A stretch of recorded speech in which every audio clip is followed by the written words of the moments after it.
সোনারগাঁয়ে ঝটিকা মিছিল করেছে নিষিদ্ধ সংগঠন ছাত্রলীগের নেতাকর্মীরা। এ সময় মাস্ক ও কাপড় দিয়ে মুখ ঢেকে রেখেছিল মিছিলকারীরা। সোমবার সকাল 7:30টায় ঢাকা চট্টগ্রাম মহাসড়কের সোনারগাঁ উপজেলার কাশপুর নয়াবাড়ি এলাকায় এ বিক্ষোভ মিছিল করা হয়। এ ঘটনার পর মিছিলের ভিডিও সামাজিক যোগাযোগ মাধ্যম ফেসবুকে ছড়িয়ে পড়ে। এদিকে নিষিদ্ধ সংগঠন ছাত্রলীগের ঝটিকা মিছিলের প্রতিবাদে উপজেলা বিএনপি এর অঙ্গ সংগঠনের নেতাকর্মীরা প্রতিবাদ মিছিল বের করে। নারায়ণগঞ্জের অতিরিক্ত পুলিশ সুপার খ সার্কেল আসিফ ইমাম বিষয়টি নিশ্চিত করেছেন।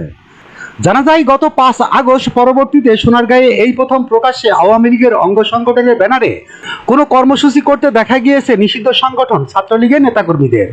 ভিডিওটিতে বিক্ষোভকারীদের স্লোগানে শোনা গেছে, নারায়ণগঞ্জের মাটি শেখ হাসিনার ঘাঁটি, শেখ হাসিনার ভয় নাই, রাজপথ ছাড়ি নাই, শেখ হাসিনা আসবে, বাংলাদেশ হাসবে, জামাত শিবির রাজাকার, এই মুহূর্তে বাংলা চায়, 71-এর হাতিয়ার গজরে উঠুক আরেকবার। মিছিলে নিষিদ্ধ ছাত্রলীগের 20-25 জন নেতাকর্মী অংশগ্রহণ করেন। পরিচয় গোপন করতে প্রত্যেকেই মুখ কালো মাস্ক কিংবা কাপড় দিয়ে ঢাকা ছিল। এদিকে সামাজিক যোগাযোগ মাধ্যমে ছাড়া ভিডিওটি অস্পষ্ট হওয়ায় বিক্ষোভকারীদের কাউকে চেনা সম্ভব হয়নি। তবে পুলিশ জানিয়েছে ছাত্রলীগ এ বিক্ষোভ মিছিল করেছে।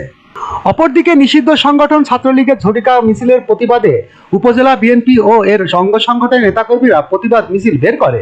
সোমবার বিকেলে সোনারগাঁও উপজেলা বিএনপির সভাপতি আজহারুল ইসলাম মান্নানের নির্দেশনায় নেতাকর্মীরা মহাসড়কের কাশপুর বিসিক এলাকায় এ প্রতিবাদ মিছিল বের করে। নারায়ণগঞ্জ পুলিশ সুপার খ সার্কেল আসিফ ইমাম বলেন, সোমবার সকালে আওয়ামী লীগের ব্যানারে ছাত্রলীগ একটি মিছিল করেছে। ভিডিও ঘোলাটে হয় কাউকে শনাক্ত করা যাচ্ছে না। আমরা তাদের শনাক্তের ইতিমধ্যে মাঠে নেমেছি, তাদের আটকের চেষ্টা চলছে। তিনি বলেন, শুনেছি নিষিদ্ধ ছাত্রলীগের ঝটিকা মিছিলের প্রতিবাদে বিএনপি নেতাকর্মীরা প্রতিবাদ মিছিল বের করেছে।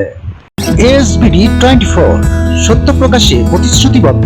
চ্যানেলটি সাবস্ক্রাইব করুন।